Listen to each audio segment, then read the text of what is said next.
Eu sou Fernando Adas, estou aqui com vocês mais uma vez na Clique TV, no nosso programa Marketing do Ideal ao Real. Você já está conosco há algum tempo, sabe que estamos aqui toda quarta-feira ao meio-dia para discutir com vocês questões conceituais do marketing aliadas ao dia a dia dos negócios e das empresas. Por isso, a tua participação é super importante para nos ajudar a fazer esse programa, a criar as pautas, a desenvolver os assuntos e também, durante o programa, nos enviando perguntas, sugestões, enfim. Você pode fazer esse envio através do e-mail marketingdoideal@clicktv.com.br. Nós também estamos aí na página no Facebook. Nos acompanhe através do Face e também através do Twitter, ok? O programa de hoje tem como inspiração algo que nos perturba constantemente.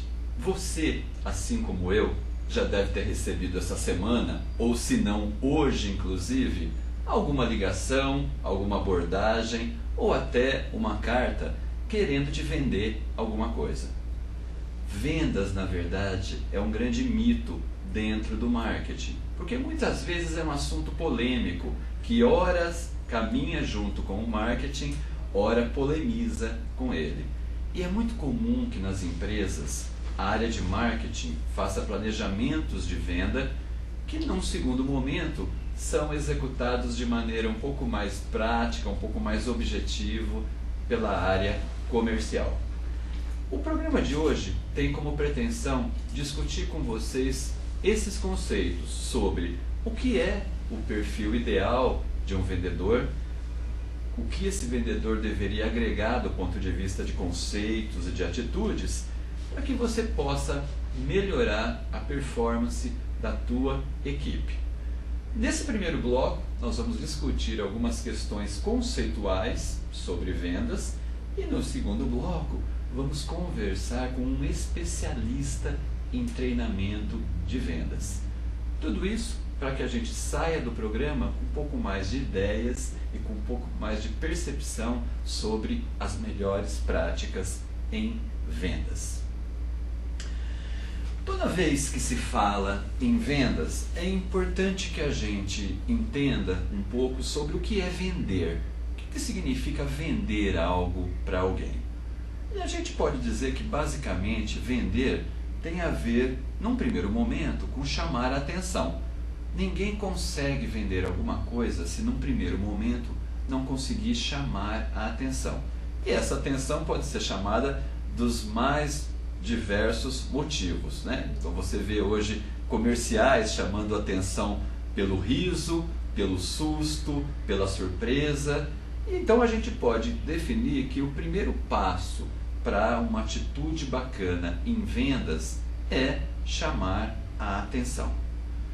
Depois que você consegue chamar a atenção, que você consegue se fazer notado para o consumidor, nós vamos para um segundo passo, que é despertar o interesse desse consumidor. Ou seja, mais importante do que chamar a atenção é você despertar o interesse. Ou seja, fazer com que alguém pare para prestar atenção e dizer, talvez isso me interesse. O terceiro estágio na área de vendas está ligado a motivar o desejo. Ou seja, mais do que despertar o interesse, talvez seja importante que esta pessoa contatada tenha um desejo despertado. Ou seja, sabe que isso me interessou? Sabe que talvez eu queira conhecer um pouco mais sobre esta oferta? Então, o terceiro estágio de uma boa venda tem a ver com a tua capacidade de despertar esse desejo. E como é que a gente desperta esse desejo? Obviamente, dirigindo a tua oferta, os teus benefícios, a determinado perfil, a determinada necessidade desse consumidor. Bom, uma vez despertado esse desejo, espera-se que este consumidor se motive a partir para uma ação de venda, que ele ligue para você para perguntar um pouco mais sobre a oferta, que ele vá até a sua loja, enfim, que ele saia da zona de conforto e motive uma ação de busca, de fechamento desta venda. Muito se diz sobre como é fácil você motivar essa primeira venda, até porque chamar atenção, despertar um desejo e provocar essa primeira venda talvez seja muito tranquilo e muito percebido, por exemplo, em ações promocionais. As empresas muitas vezes desenvolvem ações promocionais que motivam o cliente a ir buscar a primeira compra. O que se fala hoje sobre uma ação de vendas moderna, uma ação de vendas rentável, tem a ver com o quinto item do slide, que nos mostra a criação de referências a relacionamento. Ou seja, pessoal, uma boa venda, um bom vendedor é aquele capaz não só de tirar o pedido, de faturar, mas sobretudo de criar parâmetros para uma referência de relacionamento. Ou seja, é a fidelização, é a segunda venda, é a manutenção desse trabalho e dessa relação comercial. Ok? Bom, em síntese, além dessas questões, além dessas características e dessas etapas a serem cumpridas, talvez a gente possa discutir um pouco também sobre como criar um clima favorável a vendas. Ou seja, o que eu deveria fazer e que postura eu deveria assumir para que eu crie essa predisposição e esse ambiente favorável às vendas. A primeira etapa é óbvia e até meio natural, embora ela seja difícil de ser executada. A primeira etapa é uma etapa de sondagem, ou seja, você vai criar um clima favorável às vendas se tiver a capacidade de fazer uma sondagem. E a sondagem está ligada à sua percepção, à sua observação sobre quem é que está entrando na sua loja, quem é que liga no seu call center, quem é que faz até, inclusive, uma eventual reclamação.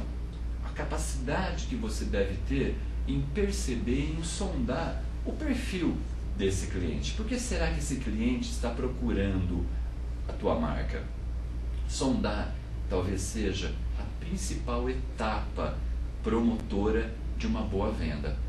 Uma boa sondagem faz com que a venda saia naturalmente como consequência. E é uma pena que muitas empresas não realizem essa sondagem. Elas preferem muito mais focar esforços numa oferta, num benefício, muitas vezes ligado a preço, e desconsideram essa etapa preliminar de preparação da venda. Então, o primeiro estágio, a primeira atitude para que você crie um clima favorável à venda é a sua capacidade em fazer sondagens, em fazer questionamentos, em fazer observações e até perguntar para o teu cliente por que ele está comprando, o que ele espera da sua oferta. O segundo estágio, além da sondagem, é a definição das necessidades. Por incrível que pareça, muitos clientes entram na sua loja, procuram a sua marca por necessidades diferentes. E você pode até dizer que alguém compra determinado produto, por exemplo, um relógio. Alguém compra, alguém busca um relógio, algumas pessoas pela necessidade de ver as horas. Algumas outras podem comprar um relógio pelo aparato tecnológico dele, pelas inovações, pelo caráter de novidade desse relógio. Ver as horas acaba sendo um detalhe em relação a todo o perfil tecnológico e que acaba sensibilizando um outro perfil de público. Assim também existe um terceiro público que pode buscar esse mesmo relógio justamente pelo caráter de grife dele.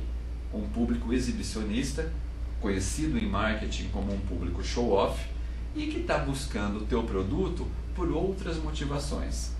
Por isso, entender as necessidades do teu cliente é premissa fundamental para que você consiga, num segundo momento, dirigir ofertas específicas a esse público.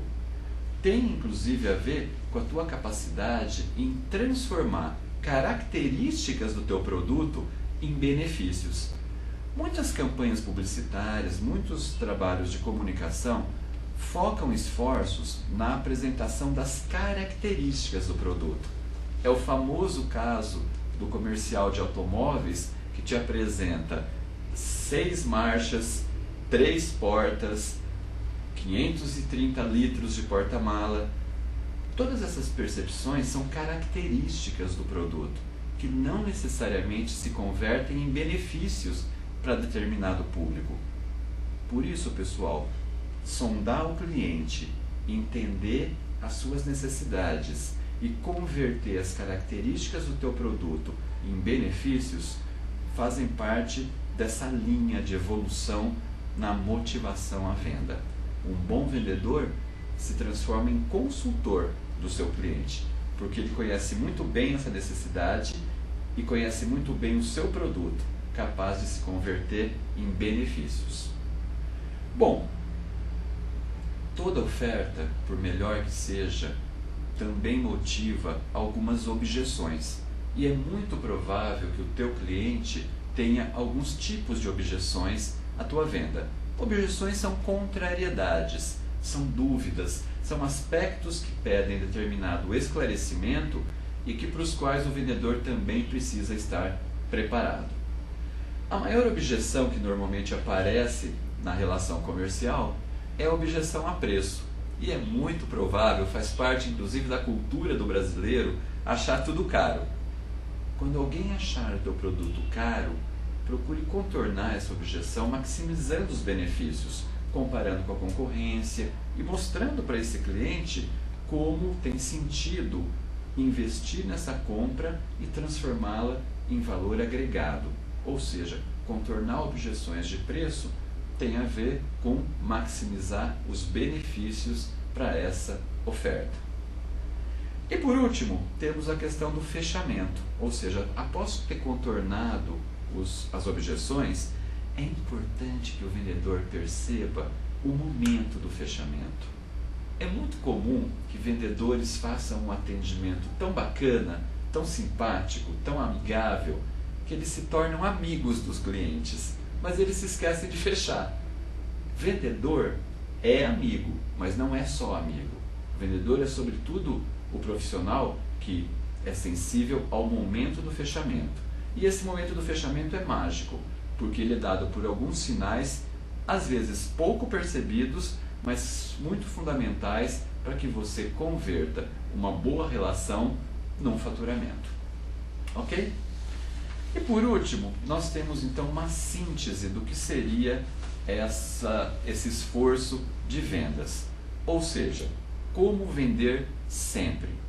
A gente pode dizer que existem 4 momentos, 4 posturas, 4 atitudes que te possibilitam vender sempre. A primeira postura é criar relacionamento. Vender sempre tem a ver com a tua capacidade em criar relacionamento. A segunda, avaliar a satisfação. É muito comum que após a venda o vendedor desapareça. Ou seja, barriga cheia, pé na areia e você tem até dificuldade em encontrar quem te vendeu. Então, avaliar a satisfação é sempre fundamental. Ligar para o seu cliente, perguntar se ele está feliz, saber se existe alguma demanda aberta, é muito importante para que a sua venda aconteça sempre. A terceira postura é manter os clientes informados. Não é porque o teu cliente comprou hoje de ti que ele não pode ter outras demandas futuras. E essas demandas vão estar na proporção das informações que você puder enviar a esse cliente. Então, manter clientes informados é atitude fundamental para essa venda continuada. Através de um e-mail, através de uma news, através de uma correspondência, através de uma ligação periódica, na qual você busca entender se o teu cliente está bem, se o teu cliente está feliz, se o teu cliente tem alguém para indicar. A indicação de clientes é uma ação muito importante e muito eficaz, desde que você tenha esse relacionamento com o teu cliente. E por último, a capacidade em gerar surpresas. Muito comumente, nós só recebemos ligações de vendedores quando eles precisam fechar a meta, né? É muito interessante isso. A última semana do mês, em geral, é uma semana em que você é muito assediado. E quando é assediado, você recebe uma oferta, uma promoção. Dificilmente as empresas conseguem gerar surpresas para nós.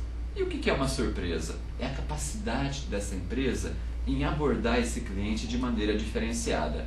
Convidando o cliente, por exemplo, para um evento, lembrando do aniversário desse cliente, enfim, mostrando para ele que a relação é comercial, mas ela extrapola muito mais esse comercial, ou seja, ela torna-se uma relação quase pessoal. E esse é um grande desafio para a área comercial. Pessoal, em síntese, esses são os conceitos que eu gostaria de discutir com vocês. Espero que tenham gostado, espero que tenham se motivado a refletir um pouco mais nas melhorias na tua área comercial e, se tiverem dúvidas, escrevam para a gente marketing do ideal ao real @clicktv.com.br ou participem no Facebook e no Twitter enviando os seus comentários. Por hora é só, vamos para o intervalo e daqui um pouco o nosso bate-papo real. Até mais!